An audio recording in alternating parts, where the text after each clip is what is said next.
आत्महत्या एक दर्दनाक कहानी। चारों ओर अंधेरा ही था।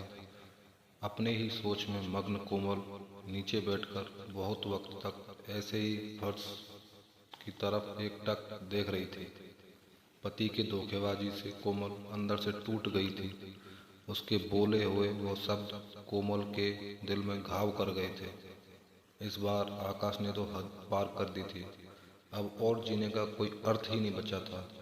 अब खुद को खत्म कर दूं, इसके सिवा दूसरा विचार उसके मन में नहीं आ रहा था। दोनों बच्चे गहरी नींद में थे। एक नज़र उनकी तरफ देखा, उनके सिर पर प्यार से हाथ फेरा। आंखों से आंसुओं की धारा बहने लगी थी। उसने मन में एक दृढ़ निश्चय कर लिया था। रात के 2 बजे थे। हर तरफ बहुत सन्नाटा था और वह धीरे से उठी और दूसरे रूम में गई। गले में फांसी का फंदा डालने ही वाली थी, तभी कुछ गिरने की आवाज़ आई। कोमल का 2 साल का बेटा जोर जोर से रोने लगा।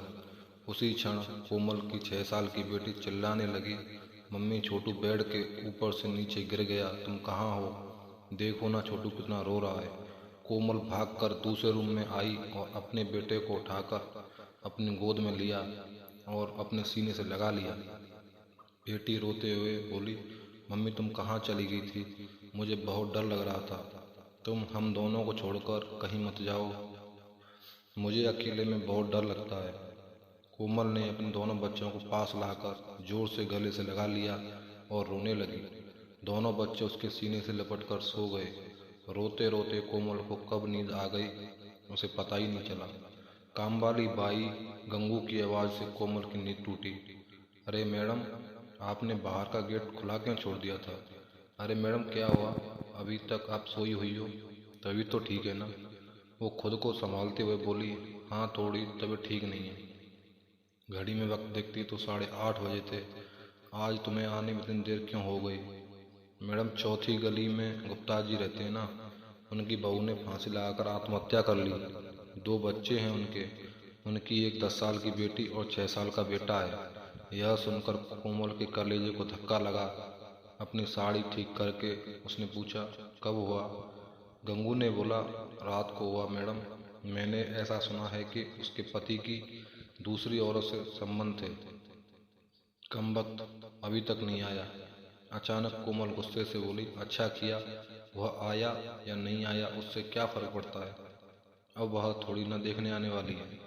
यही सुनकर गंगू कोमल के कान के पास आई और धीरे से बोली, मैडम मैं अनपढ़ गंवार हूँ और घर घर में जाकर झाड़ू पोंछा करके मेरा पेट भरती हूँ, और आप पढ़े लिखे हुए लोग हो। भले ही मैं आपसे उम्र में बड़ी हूँ, जीवन का अनुभव आपसे थोड़ा ज़्यादा है। आजकल साहब और आपके बीच जो चल रहा है वह ठीक नहीं है। मुंह बंद था फिर भी मेरे कान खुले रहते थे। मैं एक औरत हूँ और औरत के दुख मैं भी समझती हूँ, इसलिए मुझे आपको एक बात बतानी है। आत्महत्या यह कोई भी समस्या का समाधान नहीं हो सकता। जिंदगी में उतार चढ़ाव तो होते ही रहते हैं, इसका मतलब ऐसा नहीं कि आप अपनी जान दे दो। मैडम जी, कभी कभी आदमी अपना रास्ता भटक जाता है, पर अंत में घूमकर अपने ही घर वापस आता है। और जब नहीं आए तो भी क्या फर्क पड़ता है? आप किसके लिए मरना चाहती हो? जो आपको प्यार नहीं करता, जिसको आपकी थोड़ी सी भी परवाह नहीं हो, उसके लिए आप जी नहीं सकती। जो आपसे प्यार करते हैं, जिसको आपकी कदर हो, आपके माता पिता जो आपसे बहुत प्यार करते हैं, आपके बच्चे जिनकी जिनको आपकी ज़रूरत है। गंगू का बोलना कोमल सुनकर कोमल की आंखों में से आंसुओं की धारा बहने लगी। कोमल गंगू को गले लगाकर रोने लगी। गंगू कोमल को पीठ पर से हाथ फेरते हुए सोफे पर बैठाती है और बोलती है, बुरा न मानो तो एक बात बोलूं मैडम, खाली दिमाग शैतान का घर होता है। आप घर में बैठकर फालतू बातों को सोचते हो। मैं आपके घर में काम करने के बाद 9 से 3 इस वक्त स्कूल में झाड़ू लगाने जाती हूँ।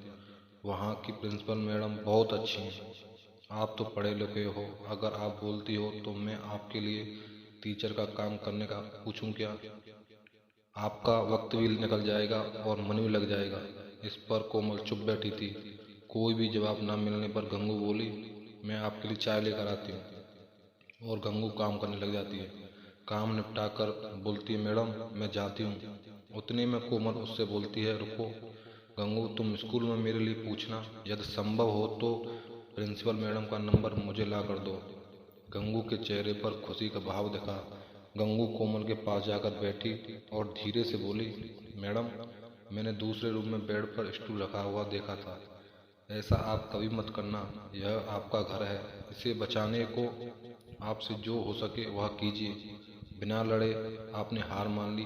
गंगू कोमल के हाथ अपने हाथ में लेकर बोली, मैडम, एक फिल्म में एक हीरो ने एक डायलॉग बोला था, लड़ाई लड़कर जीती जाती है, मरकर नहीं, क्योंकि मुर्दे कभी लड़ा नहीं करते। गंगू हाथ नचाते हुए ऐसे बोलने लगी। यह देखकर कोमल को बहुत हंसना आया। गंगू की बातें सुनकर कोमल का मन हल्का हो गया और उसे एक नई आशा की किरण भी दिखी। वह अलमारी में से अपने सर्टिफिकेट निकालने लगी। दोस्तों, पति पत्नी का रिश्ता बहुत स्नेही होता है। भगवान से यही दुआ करता हूँ कि कभी भी पति पत्नी के जीवन में ऐसा मोड़ नहीं आना चाहिए। अगर आया भी तो आत्महत्या ये उसका इलाज नहीं है। जीवन में कोई भी समस्या का आत्महत्या समाधान हो नहीं सकता।